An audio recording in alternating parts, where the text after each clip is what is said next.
Vi havde aldrig helt troet, at han ville gøre det. At han ville gøre det med, på grund af en, han lige havde mødt. Men han var åbenbart mere følsom, end vi havde regnet med. Det startede sådan her.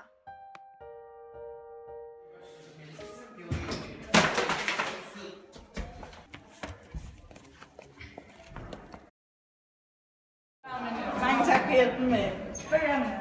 Det er så lidt. Er det så lige her, eller? Ja. Nå, det lyder hyggeligt. Ja. Du skal ikke lyttes. Vi skal ikke lade være. Jeg skal til 10 nu. Nå, ja.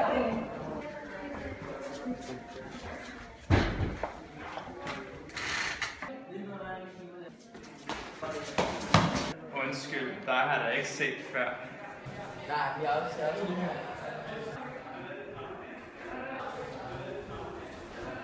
Jeg skal gøre det. Hej sweetheart, har du set om den nye dreng? Han er mega læks. Ja, det har jeg faktisk. Han hjalp med at samle mine bøger op. Ej, gjorde han? Ja, det Ej, oh my jeg god, har sådan gjorde tabt han ikke. den, så, ja. Men ved du egentlig, hvad han hedder? Fordi jeg er sådan der... Nej, det gør jeg faktisk ikke. Jeg vil faktisk gerne lære ham kendt, han virker rigtig sød. Ja, han virker fint. Nå, men må jeg spørge dig om noget? Ja, selvfølgelig. Det er fordi, jeg kan ikke rigtig komme i gang med min stil, ikke? Fordi jeg mangler lidt inspiration. Så jeg vil spørge om, hvordan du har... Oh my god, min negle. Ja, jeg kom tilbage til dig.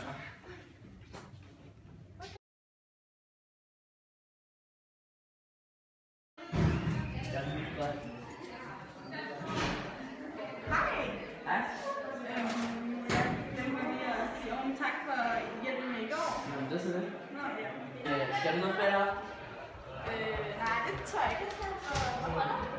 Nej, vi kunne mødes eller noget, hvis det var det. Ja, det kører jeg godt. Okay, men så er det en aftale.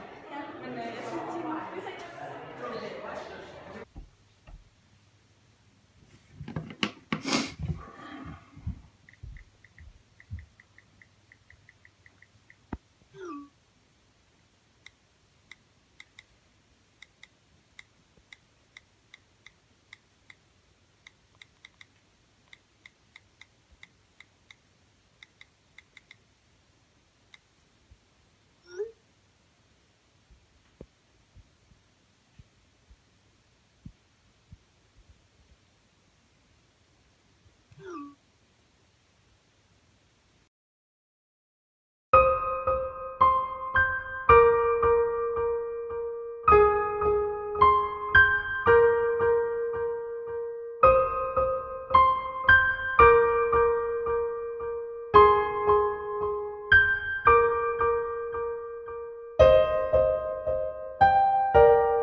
Jeg bebrejder ikke Oliver for at være skyld i, at min bedste ven begik selvmord.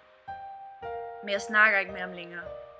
Hver gang jeg ser på ham, eller bare tænker på ham, bliver jeg taget tilbage til det sted, hvor vi sad på bænken ved kirkegården. Vi sad bare i stillhed ved hans grav. Det var tragisk.